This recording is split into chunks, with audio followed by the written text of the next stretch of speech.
ఓం దత్తాత్రేయసమారంభాం రమణాచార్యమధ్యమాం సత్యానందర్షిపర్యంతాం వందే గురుపరంపరాం.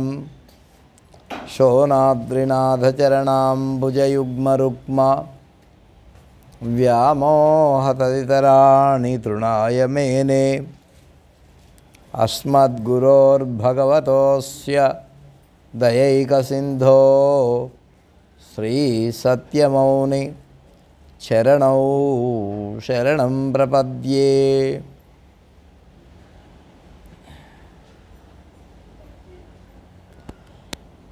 ఓం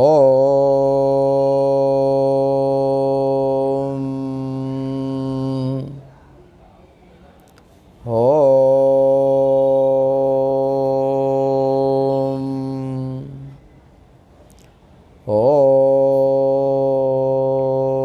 గురుర్బ్రహ్మా గురుర్విష్ణు గురుర్దేవో మహేశ్వరః గురుస్సాక్షాత్ పరబ్రహ్మ తస్మై శ్రీ గురవే నమః.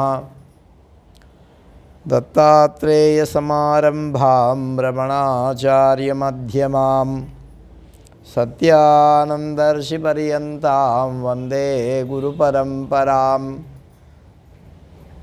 సత్యానందయోగీంద్రమరుణాచలవాసినః మౌనీంద్రరమణపాదాబ్జభృంగం వందే తమన్వహం. అరుణశైలగతాశ్రమవాసినం పరమహంసమనంజనమచ్యుతం కరుణయా దదతం వ్యవహారితాం సతతమాత్మని సంస్థితమక్షరే. కరుణాపూర్ణసుదబ్ధిః కబలితఘనవిశ్వరూపకిరణావల్యా అరుణాచలపరమాత్మన్ అరుణో భవ చిత్తకంజసువికాసాయ. త్వయ్యరుణాచలసర్వం భూత్వా స్థిత్వా ప్రలీనమేతచ్చిత్రం హృద్యహమిత్యాత్మతయా నృత్యసి భోస్తే వదంతి హృదయన్నామ. ఘటో వా మృత్పిండోప్యనురపి చ ధూమోऽగ్నిరచలः పటో వా తంతుర్వా పరిహరతి ఘోరశమనం.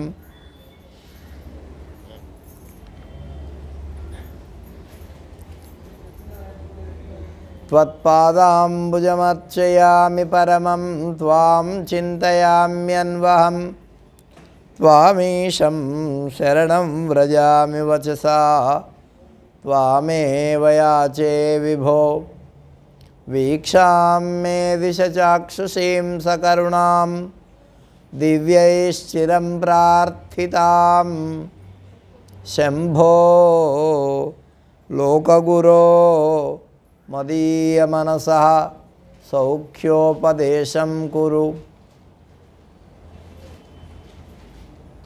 కృష్ణాయ వాసుదేవాయ హరయే పరమాత్మనే ప్రణతః క్లేశనాశాయ గోవిందాయ నమో నమః. నారాయణం నమస్కృత్య నరం చైవ నరోత్తమం దేవీం సరస్వతీం వ్యాసం తతో జయముదీరయేత్. మూకం కరోతి వాచాలం పంగుం లంఘయతే గిరిం యత్కృపాతమహం వందే పరమానందమాధవం.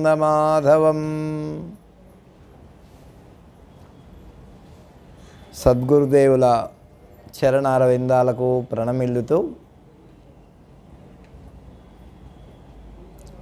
ఈ భగవాన్ శ్రీ సత్యానంద మహర్షి భక్త మండలి ముంబై ప్రభాదేవిలో మన పెద్దలందరూ కలిసి మహర్షుల వారి భగవాన్ సత్యానంద మహర్షుల వారి చరణ సన్నిధిలో అంతేవాసులై శిష్యులై తమ యొక్క జీవితాలను గడుపుతూ భావితరాలకు ఉపయోగపడాలనే ఉద్దేశ్యంతో ఈ మండలిని 1952లో స్థాపించినారు. 52 మార్చి 3వ తేదీ 4వ తేదీ అనుకుంటాను.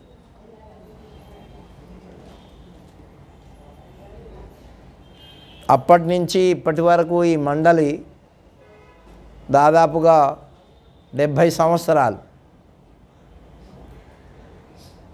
అవిరళంగా భక్తులకు ఆధ్యాత్మిక సంపదను అందజేస్తూ ఉన్నది.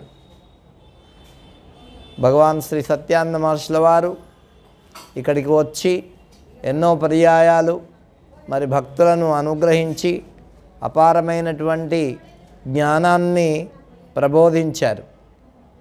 అట్లాగే పూజ్యపాదులు బ్రహ్మానంద తీర్థస్వాముల వారు కూడా ఎన్నో పర్యాయాలు ఇక్కడికి విచ్చేసి ముంబై మండలి యొక్క భక్తులను అనుగ్రహించి వారి అపార జ్ఞానాన్ని, భాగవత రసాన్ని, భాగవత మకరందాన్ని అనుగ్రహించినారు. అలాగే మరి ఎందరో మహానుభావులు ఇక్కడికి విచ్చేసి ఉన్నారు. చాలా తెలుగుదేశంలో మరి ఆంధ్ర దేశంలో ఏ ప్రముఖులైనటువంటి మహాత్ములందరూ కూడా ఇక్కడికి విచ్చేసి ఉన్నారు. మన సంస్థ ద్వారా ఇతరులు కూడా సంస్థలను ఏర్పాటు చేసుకున్నారు. మన సంస్థ దగ్గరికే వచ్చి ఇక్కడే ఉండి మళ్ళీ వాళ్ళ సొంత సంస్థలను కూడా ఏర్పాటు చేసుకున్నారు. అంటే అన్నిటికీ మాతృ సంస్థ భగవాన్ శ్రీ సత్యానంద మహర్షి భక్త మండలి.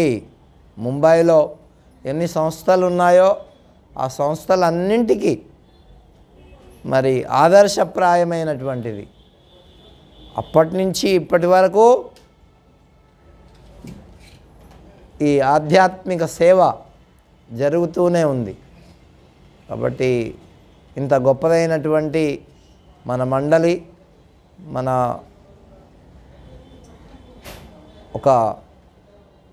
ఒక కల్పవృక్షంలాగా భక్తులకు కోరిన కోరికలను తీర్చేటటువంటి కల్పవృక్షంలాగా వెలుగొందుతూ ఉన్నది.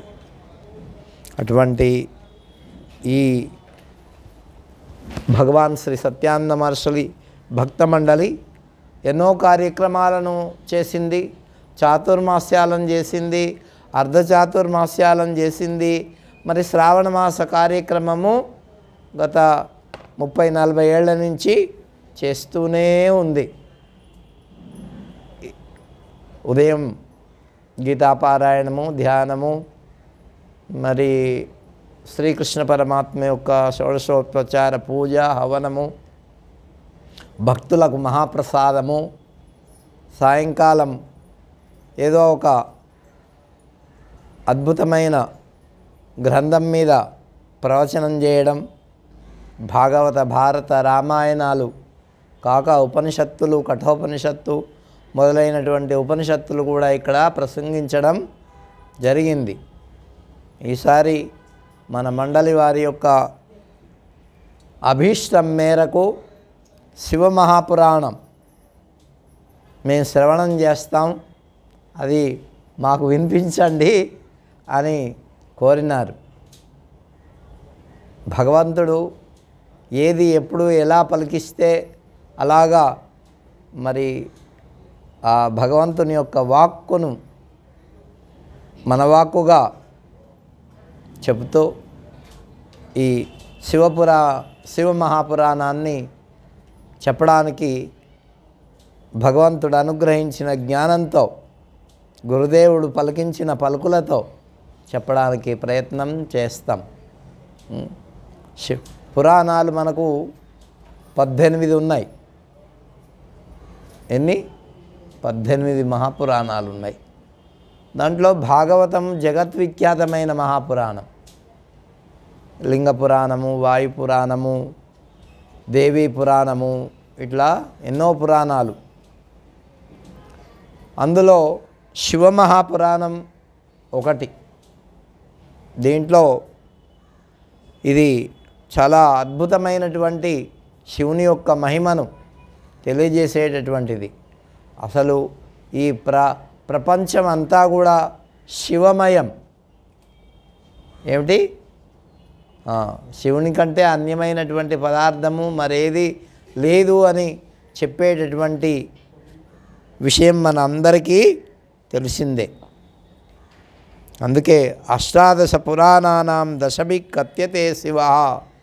ఈ 18 పురాణాలు కూడా ఆ పరమేశ్వరుడే చెప్పాడట.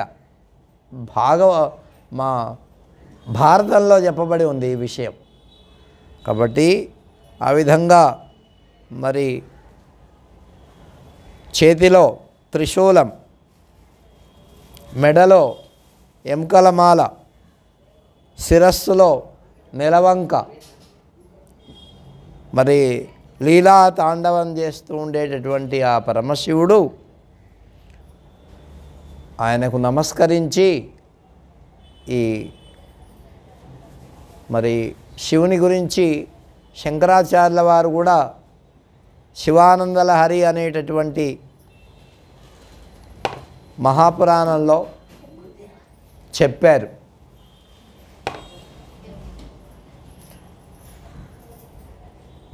దాంట్లో మంచి మంచి శ్లోకాలు 100 శ్లోకాలు శివానందలహరిలో శివుని గురించి చెప్పారు. మరి ఈ పురాణాల్లో కూడా ఏ పురాణము చెప్పినా ఆ పురాణంలో ఉండేటటువంటి ప్రధానమైన దేవతయే మూలంగా చెప్పబడినటువంటివి పురాణాలు. ఇప్పుడు దేవీ పురాణం ఉన్నదనుకోండి, దేవిని ప్రధానంగా చెప్పారు. అట్లాగే శివపురాణంలో కూడా శివుణ్ణి, గణేశ పురాణంలో, ఇంకా మార్కండేయ పురాణము, ఇట్లా ఎన్నో రకాలైనటువంటి పురాణాలు చెప్పబడ్డాయి. మరి ఈ శివమహాపురాణంలో 1,00,000 శ్లోకాలు ఉండేనట. ఎన్ని? 1,00,000. మహాభారతం అంతటిదన్నమాట. కానీ దీన్ని వ్యాస భగవానుడు సంక్షేపించి 24,000 శ్లోకాలతో చెప్పాడు. ఎంత? 24,000. ఏమి 7 సంహితలు ఉన్నాయట దీంట్లో. కాబట్టి ఈ సంహిత అంటే ఒక సంగ్రహం, ఒక కొన్ని విషయాలు కలిపి ఒక సంగ్రహం. అట్లా 7 సంహితలు చెప్పబడ్డాయి.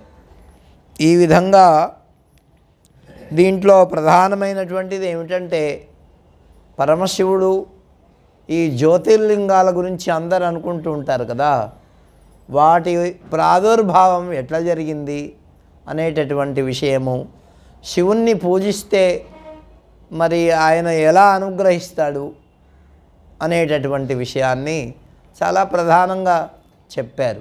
అందరికంటే సులభమైనటువంటి దేవుడు, తొందరగా అనుగ్రహించేటటువంటి వాడు ఎవరయ్యా అంటే పరమశివుడు.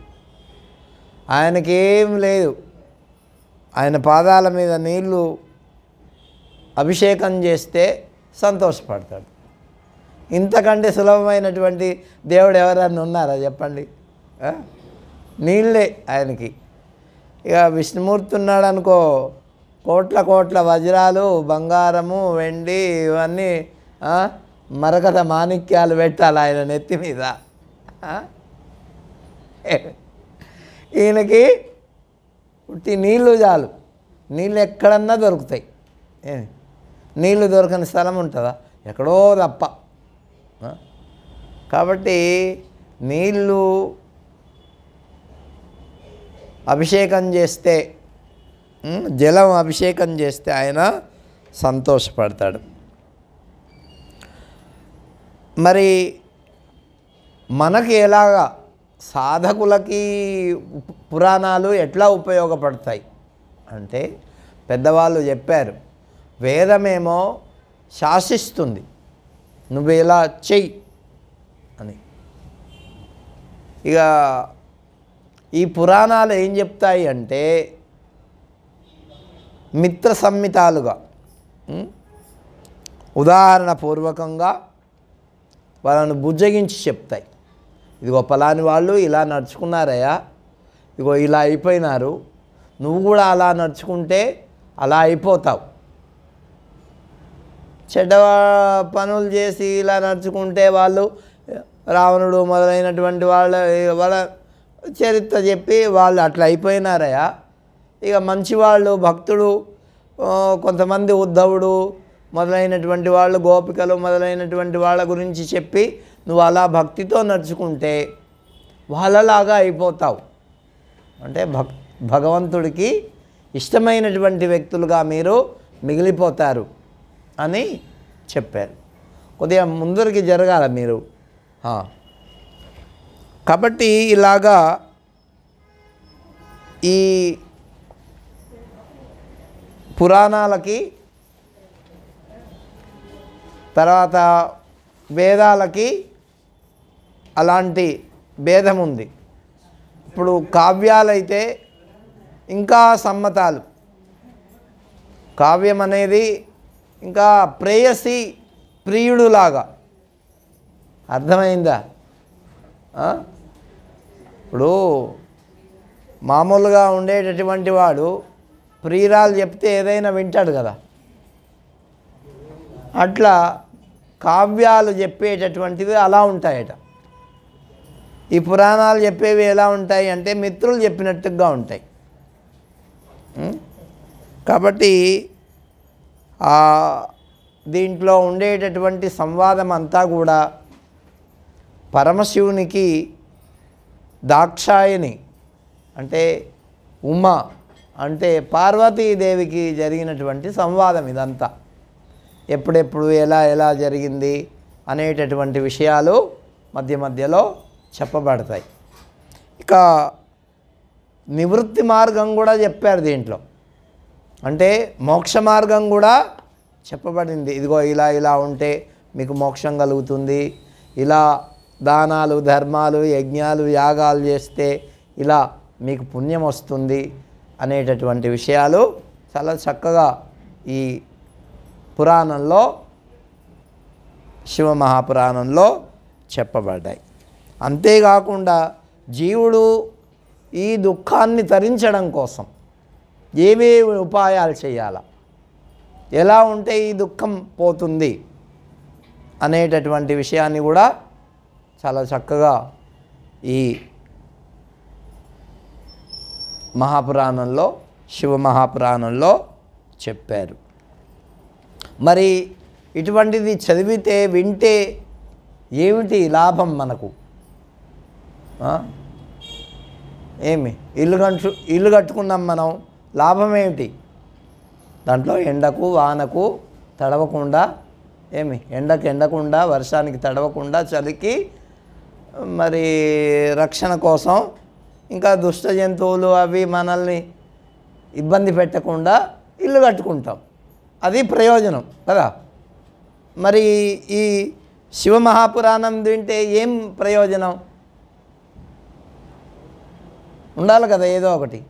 ఇప్పుడు అన్నం తింటాం, ఏమవుతుంది? ఆకలి తగ్గిపోతుంది, దానికి ప్రయోజనం అది. గుడ్డ కట్టుకుంటాం, చలికి ఎండకు రక్షణ కల్పిస్తుంది. అట్లా ఒక ప్రయోజనం లేకుండా ఈ లోకంలో ఎవ్వరూ కూడా పని చెయ్యరు. ఇది చేస్తే నాకేమొస్తుంది అంటారా లేదా? కాబట్టి అట్లా మనం ఈ పురాణాన్ని వింటే మరి చదివితే మనకేమొస్తుంది అంటే చెప్పారు. పఠనాత్ శ్రవణయాదన్యః భక్తిమాన్ నరసత్తమః సద్యః శివపద ప్రాప్తిం లభతే సర్వసాధనాతో. ఏమిటి సాధనం, ఏమిటి ప్రయోజనం? పఠనాతో అంటే పఠించినందువలన, శ్రవణాతో శ్రవణం చేసినందువలన, సద్యః అంటే వెంటనే వాడికి భక్తి కలుగుతుందట. ఏం కలుగుతుంది? భక్తి కలుగుతుంది. మరి భక్తి కలిగితే ఏమవుతాడు అంటే వాడు మంచివాడు అవుతాడు. భక్తి కలిగితే మంచి మార్గంలో నడుస్తాడు, ఇతరులకు అపకారం చేయడు, ఇతరులను అయ్యా సెల్ ఫోన్లన్నీ బయట పెట్టేయండి. కాబట్టి ఆ విధంగా వాడు భక్తిమంతుడు అవుతాడు. భక్తిమంతమపి భేదవర్జితం అని రమణ మహర్షుల వారి గురించి ఒక ఆయన రాశారు. మరి భక్తి కలిగితే ఏమవుతుంది అంటే భేదం పోతుందట. నువ్వు వేరు, నేను వేరు, ఇవి నా డబ్బులు, ఇవి నీ డబ్బులు, ఇటువంటి భేదం పోతే ఏమవుతుంది? వాడికి శాంతి కలుగుతుంది. సద్య శివపద ప్రాప్తిం వెంటనే వాడికి శివప్రాప్తి కలుగుతుందట. అంటే శివం అంటే మంగళం, అంటే మేము అక్కడికి వెళ్ళిపోవడం కాదు. ఈ శరీరం ఉన్నంత వరకు ఉంటుంది, ప్రారబ్ధం ఉన్నంత వరకు ఈ శరీరం అందరికీ ఉంటుంది. ప్రారబ్ధం ఎప్పుడైతే పోతుందో అప్పుడు కాబట్టి ఆ శివప్రాప్తి కలుగుతుంది. శివప్రాప్తి కలిగితే ఏమవుతుంది అంటే మన మనస్సు ప్రశాంతం అవుతుంది. మన మనస్సు ప్రశాంతమవుతే ఏమొస్తుంది? మనకు శాంతి వస్తుంది. శాంతి ఏమి శాంతి కావాలన్నా వద్దా? మనందరికీ శాంతి కావాలి. ఈ బొంబాయిలో నేను వచ్చినప్పటి నుంచి వింటున్నా, ఎక్కడో ఒకటి చోట చప్పుళ్ళే. నిన్నైతే ఆదివారం ఇంకా చెప్పక్కర్లేదు అని ఇక్కడ గోల అక్కడ గోల, మైకులు బీకులు, అబ్బా 20 మన మహర్షుల వారు చెప్తుండేది, బొంబాయి పడుకోదురా ఎప్పుడైనా, ఎప్పుడు మెలుగుతూనే ఉంటుందని చెప్పేవారు. అట్లా రాత్రింబవళ్ళు మరి నీకు శాంతి కావాలంటే ఏం చేయాలా?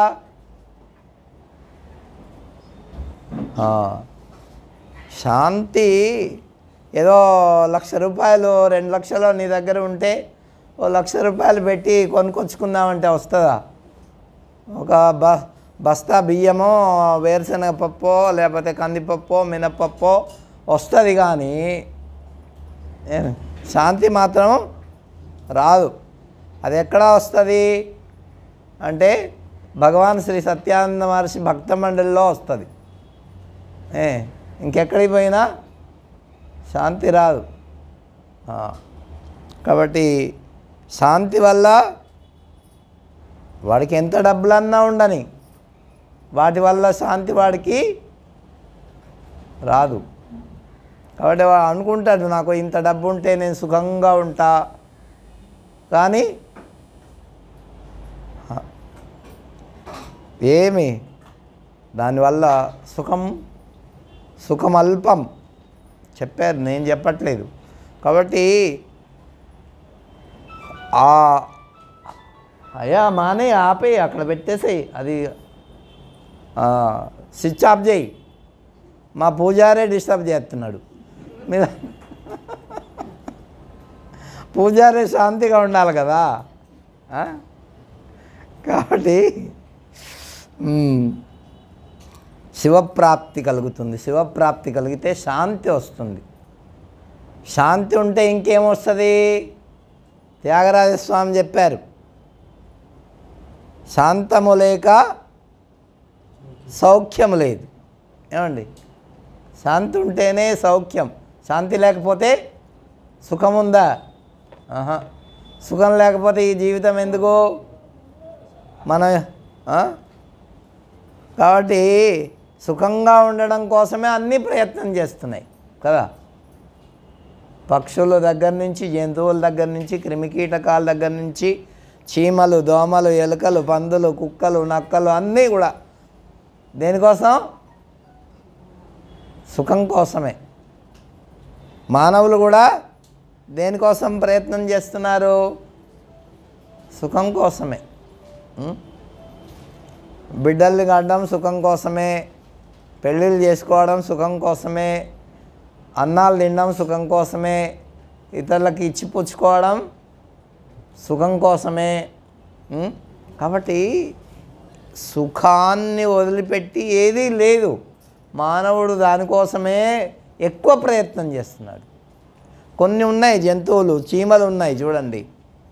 చీమలు ఏమవుతాయి, అవి 6 నెలల కోసము అక్కడక్కడక్కడ అన్నీ పేర్చి పెట్టుకుంటాయంట. ఏమి కానీ అవి తింటాయా అంటే ఆ చీమలు పెట్టినటువంటి లోపల పదార్థాలు పుట్టల్లో పాములు నిలవై ఉంటాయట. పాములు తినేస్తాయి. అర్థమైందా? అంటే ఒకడు సుఖంగా ఉండాలని ప్రయత్నం చేసి సంపాదించుకున్న అటువంటిది మరొకడు ఏం చేస్తాడు, మనకు పనికొస్తుందని మనం చేసుకుంటాం. మరి కొన్ని పక్షులు ఉన్నాయి, పక్షులు. ఆ పక్షులు ఏం చేస్తాయి, ఏ పూటకు ఆ పూట ఉంటే చాలు వాటికి. ఆయన ఇప్పుడు అట్లా తిరిగి పోతుంటాయి, వాటికి అక్కడ తినే వస్తాయి. వాళ్ళ ఏదో చిన్న పిల్లలు అవి ఉంటే తీసుకొని వాటికి పెడతాయి, అంతవరకే. కానీ అవి పేర్చి పెట్టుకోవు. ఏమి పేర్చి పెట్టుకున్నటువంటి వాటికి ఏంటి కష్టం, అంటే చీమల్లాగా. మరి అప్పుడు ఉండేవాళ్ళు అంటే మానవుడైనటువంటి వాడు కొంత ఉండాల. వాడి జీవితంలో వాడి కొడుక్కి, వాడి మనవడికి, మునిమనవడికి, ఇంకా మునిమనవడికి 10 తరాలకు సంపాదించి పెట్టాలని వీడికి ఆశ ఉండే.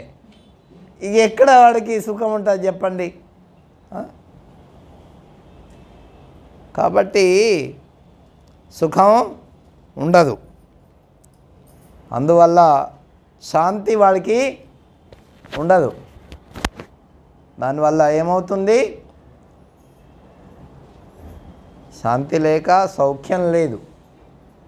అశాంతస్య కుతసుఖం ఏం చెప్పాడు భగవంతుడు భగవద్గీతలో? అశాంతస్య, శాంతము లేని వానికి సుఖం ఎక్కడదయ్యా అని ప్రశ్నించాడు. ఇక కాబట్టి మరి ఈ శివపురాణం చదివితే, వింటే ఏమొస్తుందట? శాంతి కలుగుతుంది, సుఖం కలుగుతుంది, భగవంతుని మీద భక్తి కలుగుతుంది. ఆ భక్తి వల్ల వివేకం వస్తుంది నీకు. ఏం వివేకం వస్తుంది? ఇదంతా భగవన్మయమే అనేటటువంటి వివేకం వస్తుంది. తద్వారా వారిని ఆరాధించేటటువంటి తత్వం వస్తుంది. పరలోకంలో కూడా వాడికి సౌఖ్యం కలుగుతుంది. కాబట్టి ఇటువంటి శివపురాణాన్ని మనం ఇప్పుడు తెలుసుకోబోతున్నాం. మరి శివుడు ఎటువంటి వాడయ్యా అంటే భర్తృహరి ఒక శ్లోకం చెప్పారు. ఏం చెప్పారు? దిక్కాలాద్యనవచ్ఛిన్న అనంత చిన్మాత్రమూర్తయే స్వానుభూత్యేకమానాయ నమశ్శాంతాయ తేజసే అని. ఇప్పుడు భర్తృహరి అనే ఒక మహాకవి, ఆయన 3 శతకాలు రాశాడు.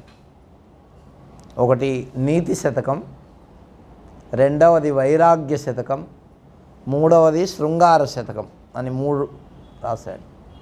ఆయన మహారాజు కాబట్టి నీతి శతకం రాస్తూ ప్రారంభం చేస్తూ ఆయన ఏమన్నాడంటే, పరమశివుడు ఎటువంటి వాడు అంటే దిక్కాలాద్యనవచ్ఛిన్న. దిక్ అంటే దిశలు, దేశము, కాలము, ఇప్పుడు మనకు కాలం ఉన్నదా లేదా? అందరికీ కాలం వస్తే మనం కూడా ఎవరికి కాలం వస్తే అవునా? కాబట్టి దాన్ని కాలం అంటారు. ఏమంటారు? అది సరి అయిన పదం, ఎవరికైనా సరే ఏమి సరి అయిన పదం. కాబట్టి కాలం, ఒక్కొక్కరి కాలం ఆయన అదృష్టం బాగా కోట్లకు పడిగలెత్తి ఉన్నా కూడా ఆయన కాలం నడుస్తుంది అంటాం మనం కదా. పోయినప్పుడు కూడా ఆయన కాలం తీరిపోయిందయా. కాబట్టి అటువంటివి పరమశివుడికి లేవట. ఏమి దిక్కులు కూడా ఆయనకు లేవు. దిక్ వసనం ఆయన గురించి చెప్తూ, ఈ దిక్కులే వసనముగా కలిగినటువంటి వాడు. అంటే చర్మాంబరధారి, మృగ చర్మాంబరధారి లేదా నాగ చర్మాంబరధారి అనేటటువంటివి చెప్తూ ఉంటారు. కానీ ఏమి ఆయనకు దిక్కు దిగంబరుడు అని కూడా చెప్తారు. దిక్ అంటే దిక్కులు, ఆ దిక్కులు అంబరముగా అంటే ఈ వస్త్రముగా కలిగినటువంటి వాడు. మరి దిక్కులు ఎన్ని ఉన్నాయి? ఎన్ని ఉన్నాయి దిక్కులు? 8, 4, 8 ఇంకా చెప్పండి. 10 ఉన్నాయి. ఆయన 10 చెప్తున్నాడు. ఇంకా ఎవరన్నా ఏమన్నా చెప్తారా? చెప్పండి. కరెక్ట్, 10 ఉన్నాయి. అంటే మనకు తెలిసినటువంటివి 4. ఉత్తరం, దక్షిణం, పడమర, ఇది తూర్పు, దక్షిణం, పడమర, ఉత్తరం. ఏమి తర్వాత వీటికి మళ్ళీ 4 ఉన్నాయి. ఏమిటి? ఈ తూర్పుకి దక్షిణానికి మధ్యలో ఉండేది ఆగ్నేయం, దక్షిణానికి పడమరకి మధ్యలో ఉండే కోణంలో ఉండేటటువంటిది నైరుతి.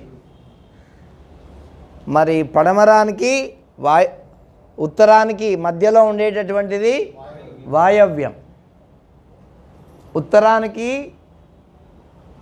తూర్పుకి మధ్యలో ఉండేటటువంటిది ఈశాన్యం. గుర్తుపెట్టుకోండి. మీకు చెప్పేవాళ్ళు మీ స్కూళ్ళల్లో ఇవన్నీ ఏం చెప్పరు. ఇక పూర్వం చెప్పేవాళ్ళు ఏమి పెద్ద బాల శిక్ష అని ఉండేది, అప్పుడు బాగా చెప్పేవాళ్ళు. మేము చదువుకున్నప్పుడు అంతా చెప్పారు, కానీ ఇప్పుడు ఎవరు చెప్పరు. కాబట్టి ఇవి ఎన్ని అయినాయి? అప్పటికి 8 అయినాయి. ఇక మరొక 2 ఎక్కడున్నాయి చెప్పండి? ఇప్పుడు చెప్పాడు మా ఆంజనేయ స్వామి. పైన ఒకటి ఉండలా, కింద ఒకటి ఉండలా. ఇవి 10. ఇవే ఆయనకు వస్త్రాలుగా ఉన్నాయంట. ఇంకా మళ్ళీ వస్త్రం కట్టాల్సినటువంటి అవసరము ఆయనకు లేదు. ఎందుకు లేదు? మనకెందుకు ఉన్నది అంటే, ఆయనకు వస్త్రములు ప్రత్యేకంగా కట్టాల్సినటువంటి అభిమానం, ఈ శరీరాభిమానం ఆయనకు లేదు. అర్థమైందా? ఏమిటి? మనకు శరీరాభిమానం ఉన్నది. అందుకని మరి మనం లోక వ్యవహారం కోసం తప్పకుండా కట్టుకోవాలి. మన ఈ సన్యాసం తీసుకునేటప్పుడు కూడా గురువుగారు అంటే ఈ లోకం వద్దు, ఈ ప్రపంచం వద్దు అని చెప్పేసేసి గుడ్డలు తీసేసి ఆ నదీ తీరంలో శిష్యుడు గారు వెళ్ళిపోతూ ఉంటారు. గురువుగారు పిలిచి అప్పుడు లోక లజ్జా నివారణార్థం మనం ఈ ప్రపంచంలో ఉన్నాం కాబట్టి వస్త్రాలు కట్టుకోవాలి నాయనా అని చెప్తాడు. చెప్తే అప్పుడు ఆ వస్త్రాలని మరి శిష్యుడు గారు గురువు గారి ఆజ్ఞ కాబట్టి వాడు వస్త్రాలని ధరిస్తాడన్నమాట. అందుకే ఈ సన్యాసులందరికీ ఆదర్శమూర్తి ఎవరయ్యా అంటే పరమశివుడే. ఏమి అందుకే సన్యాసులందరూ కూడా పరమశివున్నే కొలుస్తారు, ఎవరో కొంతమంది తప్ప వాళ్ళందరికీ. కాబట్టి పరమశివుని యొక్క తత్వము, ఇంకా మరొకటి ఆయన శరీరానికి అంతా ఏముంటుంది చెప్పండి? భస్మం. అంటే మనం ఏమైపోతాం చెప్పండి? మనం ఏమైపోతాం? అవునా? అందరం భస్మం అయిపోవాల్సింది. అయ్యా నువ్వు ఇది కాదు, అసలు స్వరూపం ఏంటి నీది? భస్మస్వరూపం అని. అక్కడ ఉజ్జయిని ఉంది, ఉజ్జయిని పక్కనే ఒక నది ఉంటుంది, ఆ నది పేరు నాకు జ్ఞాపకం రావట్లేదు, క్షిప్రా నది అనుకుంటా. కాదు నర్మదా, అది అక్కడ గుజరాత్లో ఉండేది నర్మదా. ఉజ్జయిని క్షిప్రా నది. కాబట్టి దాని పక్కన నది ఉంటుంది, ఆ నది పక్కన ఒక శ్మశానం ఉంటుంది. అక్కడ రోజు ఈ భస్మ దొరుకుతుంటుంది, దాన్ని జల్లించి పరమశివుడికి రోజు అభిషేకం చేస్తారు. అది కాశీలో, అక్కడ అభిషేకం చెయ్యరు, అక్కడ శవాలను దహనం చేస్తారు. ఇక్కడ అలా కాదు. ఉజ్జయినిలో మీరు దేవాలయం చూసినట్టయితే చూసిన తర్వాత కొద్దిగా పక్కకు వెళ్ళాల, కొద్దిగా ఎదురుగ్గా ఉంటుంది, అక్కడ నది పారుతూ ఉంటుంది. ఆ నదిలో శవదహనం అయితే ఆ బూడిదని జల్లించి తీసుకొని వచ్చి స్వామికి అభిషేకం చేస్తారు. అది భస్మహారతి అంటారు దాన్ని. ఏమంటారు? భస్మహారతి. కాబట్టి అలాగా ఆయన శరీరం అంతా కూడా ఏం పూసుకుంటాడు? భస్మం. ఏమి ఈ భస్మం యొక్క మహత్వం కూడా దీంట్లో చెప్పబడుతుంది మున్ముందు. కాబట్టి ఈ బ్రహ్మాండాలన్నీ కూడా దిక్కులు, కాలము. ఆయనకు కాలం ఏమి లేదు. మనకి ఎన్ని కాలాలు ఉన్నాయి? భూత, భవిష్యత్, వర్ధమాన కాలాలు ఉన్నాయి, 3 కదా. మరి ఆయనకి ఏమైనా ఉన్నాయా? ఇవన్నీ ఏమి లేవంట. సుషుప్తి అవస్థ కూడా లేదు ఆయనకు. స్వప్నావస్థ అంతకంటే లేదు, తురీయ అవస్థ అంతకంటే లేదు. ఏమి మనకు 3 అవస్థలు, తర్వాత తురీయ అవస్థ, ఈ స్వప్నావస్థ ఒకటి. కాబట్టి ఇట్లా అవస్థలన్నీ మనకు ఉన్నాయి. స్వప్నాల్లో మనం చూసినటువంటివి ఎన్నో వందల సంవత్సరాలవి ఒక 5 నిమిషాల్లో చూసేస్తాం కదా. మీ అందరికీ స్వప్నాలు వచ్చినాయి ఎప్పుడన్నా? వచ్చినాయా? ఏం పాప, నీకు కూడా వచ్చిందా స్వప్నం? చిన్న పాప. కాబట్టి స్వప్నం అందరికీ అనుభవంలో ఉండే మాట కదా. ఎన్నో సంవత్సరాలది కలిపి అయ్యా అది రావట్లేదు, ఎన్నో సంవత్సరాలది కలిపి మనకు ఒక్క 2 నిమిషాల్లో అంతా గడిచిపోయినట్టు ఉంటుంది. ఆ తర్వాత మళ్ళీ లేచి చూస్తే అవన్నీ ఏమీ ఉండవు. ఉంటాయా? పెద్ద పెద్ద భవనాలు, ఇండ్లు, విమానాలు ఎక్కడెక్కడ ఉన్నట్టు అన్నీ కనిపిస్తాయి మనకు. కానీ ఏమీ మెలకువ వచ్చిన తర్వాత, అందుకే భగవంతుడు ఏమంటాడంటే, ఈ లోకము ఏదైతే ఉన్నదో 100 ఏళ్ళు ఉంటాం కదా మనం. అందరు ఉండరు అనుకోండి, పరిమితం 100 ఏళ్ళు. అంటే ఇది కూడా ఏమిటంటే 100 ఏళ్ల యొక్క స్వప్నము. ఏంటి ఏమన్నారు దీన్ని? ఇక స్వప్నంలో ఉండేవన్నీ నిజమేనా చెప్పండి? అయితే మనమేమనుకుంటున్నాం? ఇదంతా నిజం అనుకుంటున్నాం. ఎక్కడెక్కడో ఉండే బంగారం సంపాదిస్తున్నాం, ఎక్కడెక్కడో ఉండే మంచి మంచి వస్తువుల్ని సంపాదిస్తున్నాం. మరి భూములను, జాగాలను, ఇండ్లను, సంపత్తిని అంతా కూడబెడుతున్నాం. ఏమి కానీ ఈ స్వప్నం ఎప్పుడైతే పోతుందో అప్పుడేమవుద్ది? ఇవన్నీ మాయమైపోతాయి. కానీ మనకు అట్లా అనిపిస్తున్నదా? అనిపించట్లా. ఈ స్వప్నము నిజం అనుకుంటున్నాం మనం. జ్ఞానులకు ఇది స్వప్నము లాంటిది, మనకు నిజము లాంటిది. అంటే నిజం కాదు ఇది. ఏమి కాబట్టి స్వప్నావస్థలో ఎలాగైతే మనకు అన్నీ కనిపించి నిమిషములో మాయమైపోతాయో, జ్ఞానులైనటువంటి వాళ్లకు మనకు మెలకువ ఉండేటటువంటి సమయంలో ఏవేవైతే మనవని అనుకునే వాటిని గురించి పాకులాడుతున్నామో అవన్నీ కూడా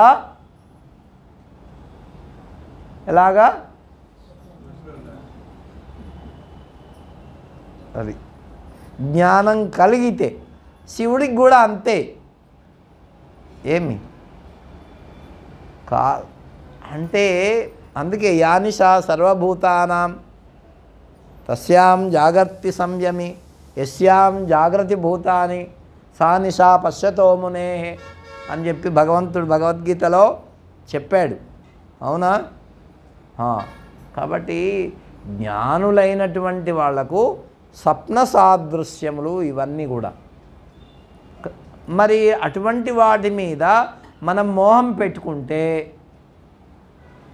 ఇప్పుడు చూడండి, మీకు స్వప్నం వచ్చింది, దాంట్లో పెద్ద పెద్ద భవనాలు, మీకు రాజభోగాలు, సైన్యాలు, అవి బాగా జరిగినాయి.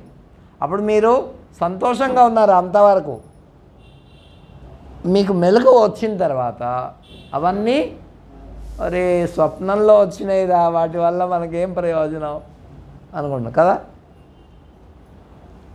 అయితే మీరు బాగా కష్టపడ్డారు, దుఃఖపడ్డారు, ఏడ్చారు, అవి కూడా వస్తాయి కదా. అవి వచ్చిన తర్వాత మీకు మెలకు వచ్చిన తర్వాత అటువంటి కష్టాలన్నీ ఇప్పుడు అవి స్వప్నంలో వచ్చినాయి, ఇప్పుడు కాదు అనుకో. అవునా కాదా? అంటే అప్పుడు అక్కడ ఉన్నంత వరకు సత్యం. మనకు మెలకు వచ్చిన తర్వాత అవన్నీ ఏమైనాయి? సత్యములు, నిజం కావు. అట్లాగే పెద్దలు ఏం చెప్తారంటే, ఈ లోకంలో మనం ఈ శరీరం ద్వారా వచ్చినటువంటి వాళ్లకు ఇక్కడ కూడా ఇది అంతా కూడా జ్ఞానం కలిగితే అసత్యము.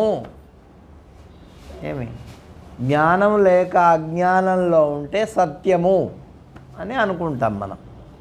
అవి ఎప్పుడూ ఉంటాయి మనకు అని భ్రమపడుతూ ఉంటాం. మనం చూస్తూనే ఉన్నాం ఇవి నిజంగా మనకు ఎప్పుడు ఉండవు అని. ఏమండి? అంతేనా? ఎవరికైనా ఉన్నాయా? ఇవన్నీ చూస్తూనే ఉన్నాం. అయినా కూడా వీటి మీద మనకు ఏమున్నది? ఇది అంటే కాలానికి బంధితమైపోయాం మనం. ఏమైపోయాం?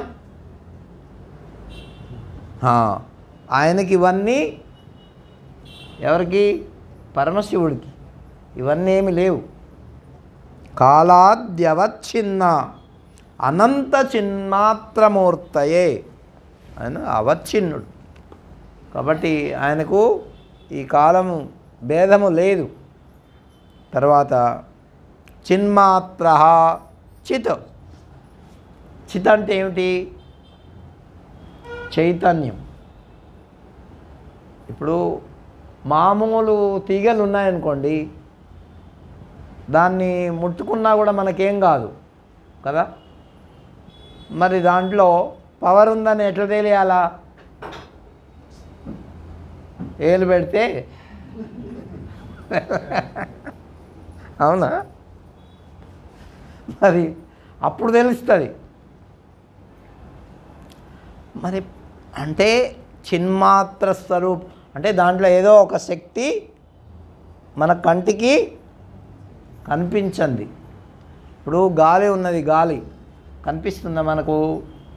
ఏమండి, అంతేందుకు గాలి ఉన్నది అని మనకు తెలియాలంటే ఈ శరీరం అంతా కూడా ఏంటి తెలుస్తుంది కదా, తెలుస్తుందా లేదా? కానీ దాన్ని కంటితో మరి అట్లాగే మీ లోపల ఒక చిన్మాత్ర ఉంది. అంతేకాదు మీ అందరికి మనస్సు ఉందా? ఉందా? ఉందా? అందరు తలలు ఉంది. మీ అందరికీ మనస్సు ఉంది. మీకు ఎప్పుడన్నా కనిపించిందా? పోనీ ఎప్పుడన్నా చూసారా? మళ్ళీ ఏమంటున్నారు దాని గురించి? ఇవాళ నా మనస్సు బాగులేదు. మీ శ్రీవారు ఏమన్నా అన్నారనుకో, ఇక దాని మీదనే మనస్సు బాగుండదు. ఇక పక్క వాళ్ళు ఏమన్నా అన్నారనుకో, మీకు నచ్చని మాట చెప్పారనుకో, ఇక దాని మీదనే. అంటే ఉంది కానీ అది మనకు కనిపించదు. నిత్య అనుభూతి కలుగుతున్నది. ఏమి అది లేదని చెప్పడానికి వీల్లేదు. అట్లా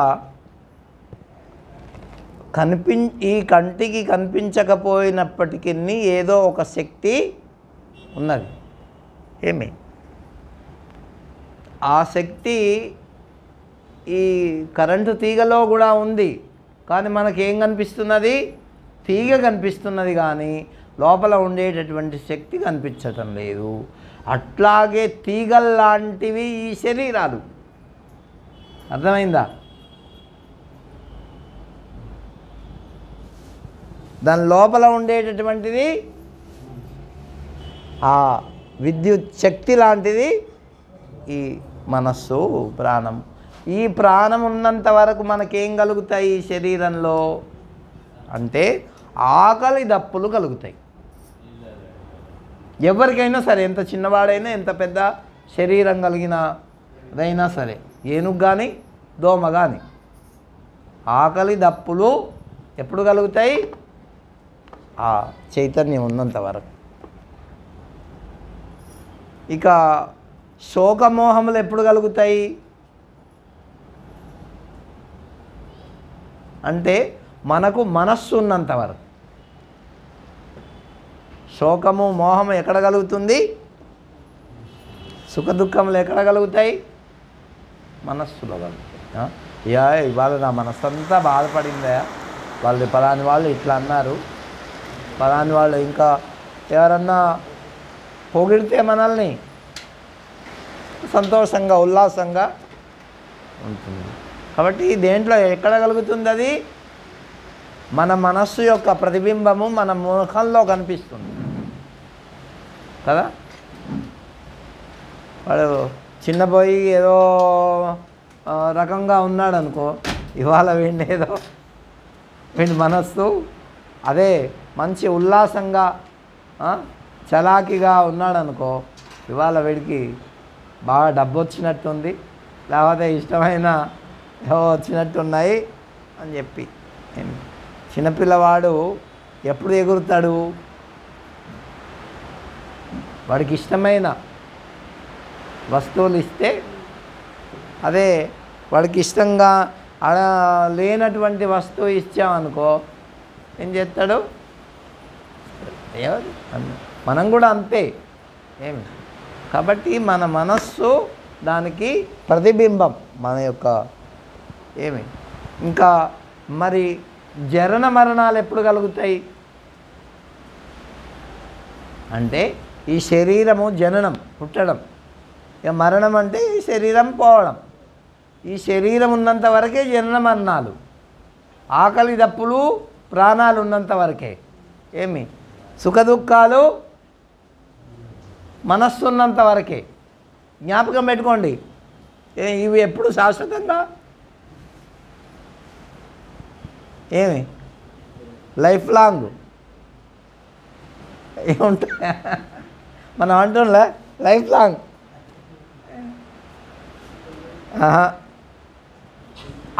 ఇవి ఆ పరమశివుడికి లేవట. అర్థమైందా ఇప్పుడు బాగా? ఎందుకంటే శరీరము లేదు ఆయనకు, ఆయన పుట్టడం లేదు, మరి ఆకలి తప్పులు ఆయనకు ప్రాణం ఉంటే కదా ఏమి, తర్వాత మనస్సు ఉంటే కదా సుఖం దుఃఖం. కాబట్టి ఆయనకే ఆయన చిన్మాత్ర. ఏంటి ఇప్పుడు ఎప్పుడన్నా కరెంటు లోపల ఉండేటటువంటి కరెంటు నాకు ఆకలేసిందని చెప్పిందా? ఏమయ్యా ఎవరా ఎంత అన్నం పెట్టా, మంచి మంచి బాదాం పిస్తా కాజు ఏమన్నా పెట్టావా? ఎప్పుడు అడగలే. అది అట్లా ఉండేవాడు ఎవరు? పరమశివుడు. ఆయనకు ఆకలి దప్పులు శోకమోహాలు ఇవన్నీ ఏమీ లేవు. అందుకే చిన్మాత్ర స్వరూపం. స్వాను భూత్యేకమానాయ. మరి ఇది ఎట్లా తెలుస్తుందయా అంటే మీ మనస్సు ఉన్నది అని మీకు ఎలా తెలిసింది చెప్పండి. ఇప్పుడు ఎవరికి వాళ్ళకే ఆ మనస్సు ఎలా ఉన్నదో కూడా తెలుస్తుంది మీకు. ఇవాళ బాగుంది, ఇవాళ బాగలేదు, ఇవాళ ఉల్లాసంగా ఉంది ఏమి అన్నీ. అరే నా బుద్ధి పనిచేయట్లేదు ఒక్కోసారి అనుకుంటారా లేదా? బుద్ధి కూడా. కాబట్టి ఇవన్నింటికి దోషాలు ఉంటాయి కానీ దానికి మాత్రము దోషాలు ఉండవు. ఇవన్నీ స్వానుభవంలో తెలుస్తాయి.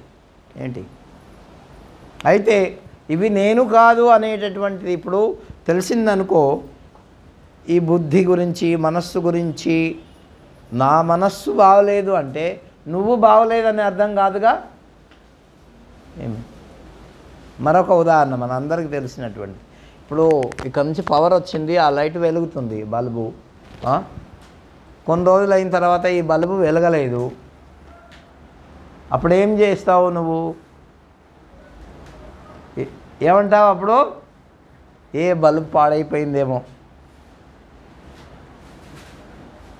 కదా. అంటే మన శరీరము ఈ బల్బు లాంటిది. ఈ శరీరం దాంట్లో వెలగలదు. కాబట్టి ఆ అనుభూతి అనేది ఎవరికి వాళ్ళకే తెలుస్తుంది. ప్రత్యేకంగా ఎవరు మరొకరికి వాడు అనుభవించాలి. చేదు ఎలా ఉంటుంది, తీపి ఎలా ఉంటుంది, కారం ఎలా ఉంటుంది ఏమి ఎవరికి వాడు నోటి మీద పెట్టుకుంటే నాలుక రాసుకుంటే దాని సంగతి తెలుస్తుంది. ఆ చేదంటే ఇది. కాబట్టి అది అనుభవం మీదనే తెలుస్తుంది తప్ప ఎవరికి కూడా. అందుకే ఇవన్నీ చిన్మాత్ర స్వరూపం అనేటటువంటిది స్వానుభూత్యేకమానాయ. ఆయన అనుభూతిలో తెలుసుకోబడతాడు తప్ప పరమశివుడు వేరే ఎక్కడ తెలుసుకోబడడు. అటువంటి పరమాత్మకు నేను నమస్కారం చేస్తున్నా అని ఎవరు చెప్పారు? భర్తృహరి చెప్పాడు. కరెక్ట్. అయితే ఈయన మరొక మాట కూడా అంటాడు, అయ్యా బాలేందు శేఖరే, అన్ని దేవుళ్ళు సమానమే, హరుడన్నా హరి అన్నా అందరూ నమస్కార యోగ్యులే, ఎందుకోనయ్యా నా మనస్సు కొద్దిగా ఇట్లా వంగుతుంది, బాలేందు శేఖరే అని చెప్పాడు.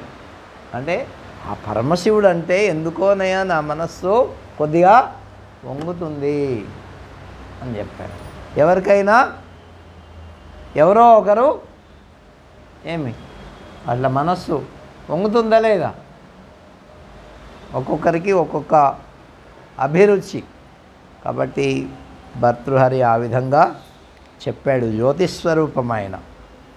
మరి సర్వార్థ విదురుడు ఆయన వ్యవహారం అంతా కూడా పరిశీలించి మరి ఇదంతా కూడా చెప్పినటువంటి వాడు.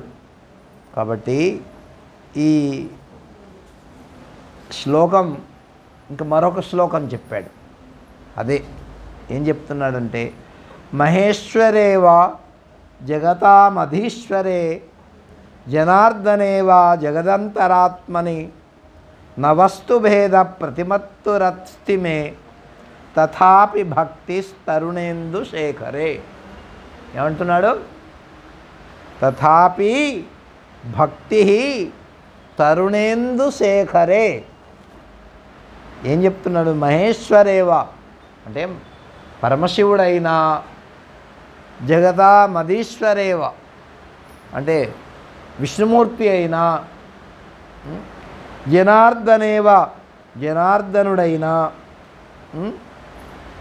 లోకముల యందు అంతటా సర్వవ్యాపిగా ఉండేటటువంటి వాడు అయినా, జగదంతరాత్మని అంతరాత్మగా ప్రతిబింబించేటటువంటి వాడైనా, వాళ్ళిద్దరిలో భేదము లేదయ్యా. ఇప్పుడు ట్యూబ్ లైట్ ఉంది, ఇక్కడ చిన్న బల్బు ఉంది. ఈ బల్బ్ ఏమో ఎర్రగా వెలుగుతున్నది కదమ్మా, ఈ లైట్ ఏమో తెల్లగా వెలుగుతున్నది. మరి ఇట్లా వెలుగుతూ ఉంటే కరెంటులో భేదం ఉన్నదా? బల్బులో భేదం. అట్లాగే మన శరీరాలు ఉన్నాయి, మన శరీరం లోపల ఉండేటటువంటిదంతా కూడా వెలిగించేది అంతా ఒకటే.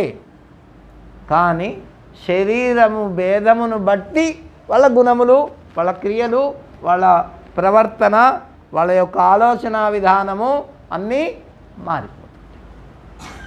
ఇప్పుడు పాములో ఆ శక్తి ఉన్నదనుకో, దాని సహజ స్వభావమైనటువంటిది, దానికి భయం వేస్తే పుడుతుంది. ఇప్పుడు తేలు ఉన్నదనుకో, అది కూడా అంతే దానికి. కాబట్టి అంటే ఆ శరీరమును బట్టి దానికి భేదం, క్రియ, పని మారుతుంది. ఏమండి? అవునా? ఇప్పుడు మిక్సీ ఉన్నది అనుకో, పెద్ద గ్రైండర్ ఉన్నదనుకో, ఇంకా ఎన్నో పరికరాలు ఉన్నాయనుకో, అవన్నీ కూడా నడిచేది దేనివల్ల? కానీ దాంట్లో భేదం లేదు. దేంట్లో భేదం ఉన్నది? ఈ గ్రైండర్ వస్తు భేదం ఉన్నది. అందుకే ఇక్కడ ఏం చెప్తున్నాడు ఆయన? జనార్దనుడైనా శివుడైనా వాళ్ళ వస్తు భేదం లేదు, పరమాత్మ భేదం లేదు, చైతన్య భేదం లేదు, ఏమి శక్తి భేదం లేదు, చిచ్చక్తి భేదం లేదు. కానీ ఏం భేదం ఉన్నది అక్కడ? ఉపాధి భేదం ఉన్నది. దీన్ని ఏమంటారు? ఉపాధి. ఈ శరీరాన్ని ఏమంటారు? అన్ని శరీరాలు, ఎన్ని ప్రాణుల యొక్క శరీరాలు అన్నీ కూడా ఉపాధులే. అవి భేదం ఉంది కాబట్టి ఆయా శరీరాలకు సంబంధించినటువంటి ప్రకృతిని అనుసరించి అవి నడుస్తాయి. చీమ ఉన్నది, అది ఇంతే ఉంటుంది. కానీ ఎన్ని మైళ్ళ దూరంలో ఉండేటటువంటి జీడిపప్పు పెట్టినా ఏం చేస్తుంది? అది హాయిగా పైన అట్లనే ఉంటుంది, లోపలంతా తినేస్తుంది. దానికి ఆ నేర్పు. నువ్వు అట్లా తిని చూద్దాం. అది భగవంతుడు ఎంత బాగా పెట్టాడో, నిజంగా అద్భుతం. ఆ జీవికే అది సాధ్యం, ఇంకా మరొక జీవికి సాధ్యమా? ఆ శరీరానికి, జీవిగా అసలు శరీరానికి సాధ్యం. కాబట్టి అటువంటి ఘ్రాణ శక్తి ఒక్కొక్క దానికి ఒక్కొక్కటి పెట్టున్నాడు.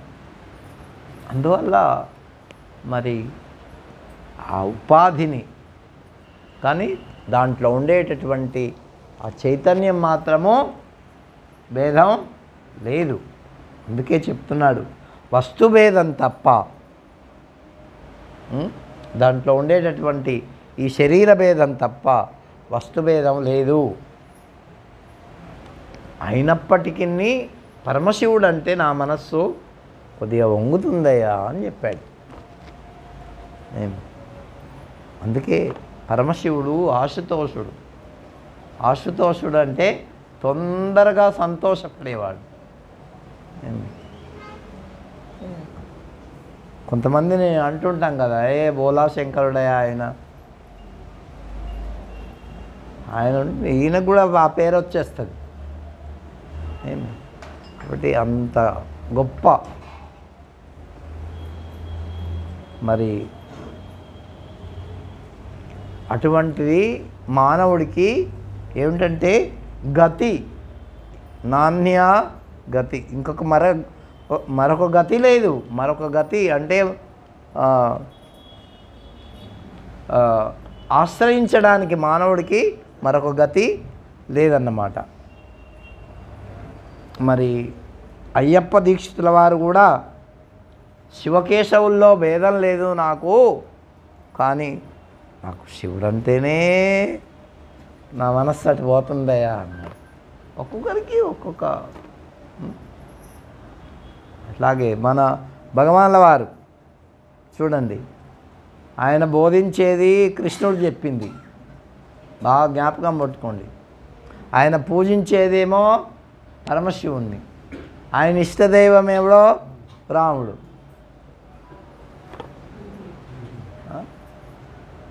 అట్లా ఉంటాయి మహాత్ములకు, వాళ్ళకి భేదం లేదు. కాబట్టి అందుకే అపిచ పశుపతి సర్వదేవ ప్రకృష్ట అని చెప్పారు. పశూనాం పతి పశుపతి. శివానందలహరిలో కూడా శంకరాచార్యుల వారు ఏం చెప్పారంటే పశుపతి అట ఆయన. మనమందరం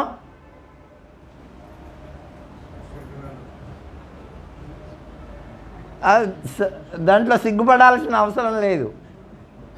ఏమి మనం పశువులం. పశువు అంటే ఏంది? ప్రాణముల యందు తీపి ఉండేటటువంటి వాళ్ళందరూ పశువులు. మనందరికి ఉన్నదా లేదా?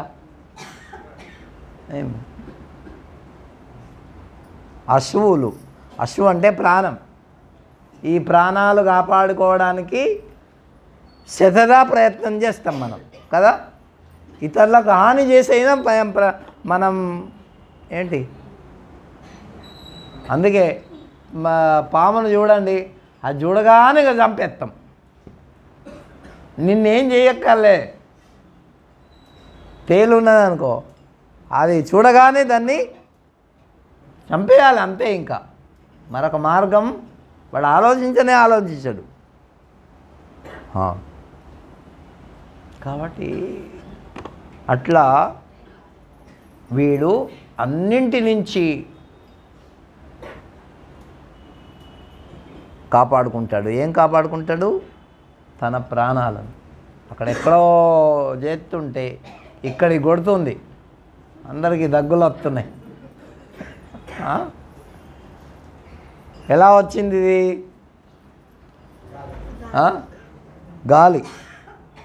గాలి చూసావా? చూడలే, అయినా వచ్చింది అది. ఏమి అంటే దానికి అంత శక్తి ఉన్నది. దానికి ఉండడమే కాదు, నీ ముక్కుకు కూడా ఉంది. అవునా? ఆ ముక్కు ఉంటేనే ఏమి ఇది కనిపిస్తుంది, లేకపోతే అది కనిపిస్తుందా నీకు? కనిపించదు. కాబట్టి భక్తి అనేది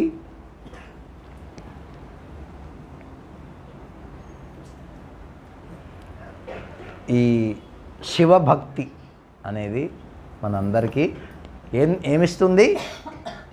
శాంతిని ఇస్తుంది, సుఖాన్ని ఇస్తుంది, అందుకని ఇది మనం వినాలా.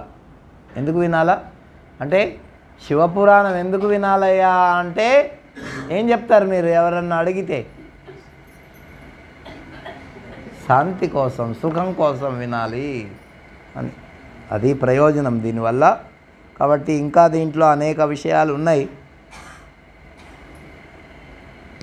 వాటిని గురించి మనం రేపు తెలుసుకుందాం.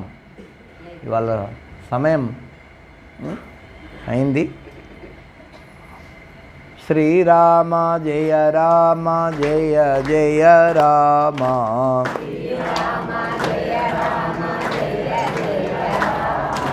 శ్రీరామ జయ రామ జయ జయ రామ.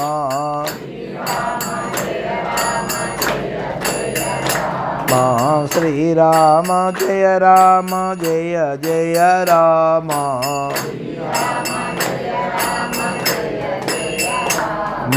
శ్రీరామ జయ రామ జయ జయ రామ.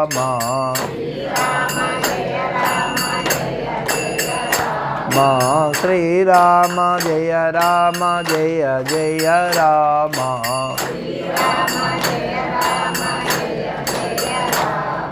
శ్రీరామ జయ రామ జయ జయ రామ.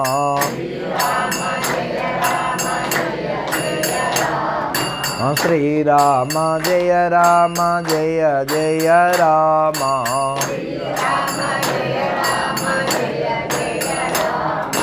శ్రీరామ జయ రామ జయ జయ రామ.